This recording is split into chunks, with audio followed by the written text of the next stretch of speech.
Opposition کی جانب سے وزیر اعظم کے خلاف تحریک عدم اعتماد دائر ہونے سے شروع ہونے والا سانپ اور سیڑھی کا کھیل اب اپنے فائنل راؤنڈ میں داخل ہوتا دکھائی دیتا ہے، اور دیکھنا یہ ہے کہ اپنی کامیابی کا دعویٰ کرنے والی اپوزیشن اور حکومت میں سے 99 کے ہندسے پر پہنچنے کے بعد سانپ کسے ڈستا ہے۔ تاہم سیاسی تجزیہ کاروں کا کہنا ہے کہ تحریک عدم اعتماد دائر ہونے کے بعد عمران خان کی اپنی جماعت کے اندر سے ہی آستین کے کئی سانپ ان کو ڈسنے کے لیے اپنے پھن پھیلا چکے ہیں، اور اس لیے ان کی کامیابی کا امکان معدوم نظر آتا ہے۔ تجزیہ کاروں کا کہنا ہے کہ ماضی میں بینظیر بھٹو اور نواز شریف کے خلاف لائی گئی تحریک عدم اعتماد کے مقابلے میں عمران خان کے خلاف دائر تحریک کی کامیابی کے امکانات اس لیے زیادہ ہیں کہ ان کی جماعت کے اندر پھوٹ پڑ چکی ہے اور ان کے اپنے ہی ساتھی ان کے خلاف کھڑے ہو چکے ہیں۔ اس کے علاوہ وزیر اعظم کی اتحادی جماعتیں بھی ان سے دوری اختیار کرتی نظر آتی ہیں، لہٰذا یوں نظر آتا ہے کہ اس مرتبہ سانپ انہی کو ڈسنے والا ہے، خصوصاً جب ان کو برسر اقتدار لانے والی طاقتور اسٹیبلشمنٹ بھی نیوٹرل ہو چکی ہے اور انہیں بچانے کے عمل میں ماضی کی طرح حصہ دار بننے سے انکاری ہے۔ سنجیدہ حلقے متفق ہیں کہ پہلی مرتبہ کپتان کو ایک سنجیدہ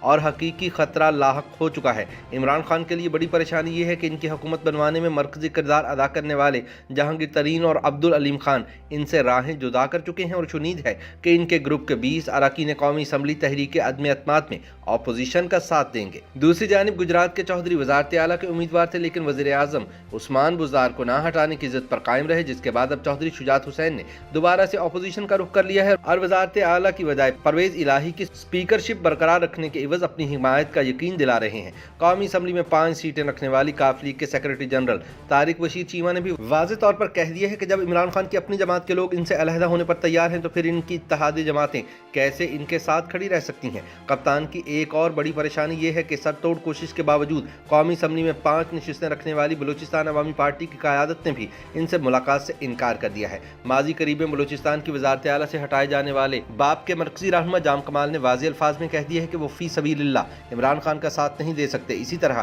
وزیر اعظم کے حالیہ دورہ کراچی میں قومی اسمبلی میں 3 نشستیں رکھنے والے گرینڈ ڈیموکریٹک الائنس کی قیادت نے بھی ان سے ملاقات سے معذوری ظاہر کر دی ہے۔ دورہ کراچی میں عمران خان کی متحدہ قومی موومنٹ کی قیادت سے ملاقات تو ضرور ہوئی، لیکن اس کے بعد ایم کیو ایم رہنما عامر خان نے یہ بیان داغ دیا کہ وزیر اعظم نے نہ تو تحریک عدم اعتماد پر ان سے حمایت مانگی اور نہ ہی انہوں نے کوئی یقین دہانی کروائی۔ قومی اسمبلی میں 7 نشستیں رکھنے والی ایم کیو ایم کے کنوینر عامر خان کا یہ بھی کہنا تھا کہ اس معاملے میں ایم کیو ایم نے تمام آپشنز اوپن رکھے ہیں، لہٰذا کپتان کی چاروں اتحادی جماعتیں ان کا مزید ساتھ دینے پر ڈاواڈول نظر آتی ہیں۔ لیکن عمران خان کے لیے سب سے مشکل صورتحال تحریک عدم اعتماد آنے کے بعد پارٹی کے اندر سے ہونے والی بغاوت ہے، جس کا نشانہ وہ اکیلے نہیں ہے بلکہ وزیر اعلیٰ پنجاب عثمان بزدار بھی ہیں۔ ذرائع کا کہنا ہے کہ عمران خان کی سرتوڑ کوششوں کے باوجود ان سے ناراض ہونے والے جہانگیر ترین اور عبدالعلیم خان اب ان سے رابطے میں نہیں آ رہے، جس کا واضح مطلب یہ ہے کہ وہ نہ صرف پنجاب میں عثمان بزدار کی حکومت ختم کریں گے بلکہ مرکز میں کپتان کے خلاف بھی کھڑے ہو جائیں گے۔ وزیر اعظم کے خلاف تحریک عدم اعتماد کی قرارداد جمع کرانے کے تناظر میں سیاسی درجہ حرارت میں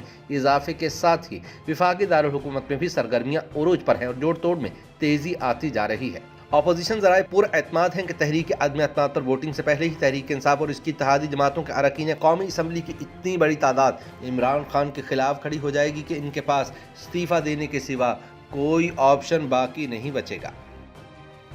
YouTube پر گوگلی نیوز دیکھنے کے لیے youtube.com کی سرچ بار میں googly news T V type کریں۔ گوگلی نیوز کے پیج پر سرخ رنگ کے سبسکرپشن والے بٹن پر کلک کرنا نہ بھولیے۔ YouTube پیج پر اپلوڈ ہونے والی ویڈیوز سے باخبر رہنے کے لیے بیل آئیکن پر کلک کیجیے۔ آپ کو ہر نئی ویڈیو کے بارے میں نوٹیفیکیشن موصول ہو جائے گا۔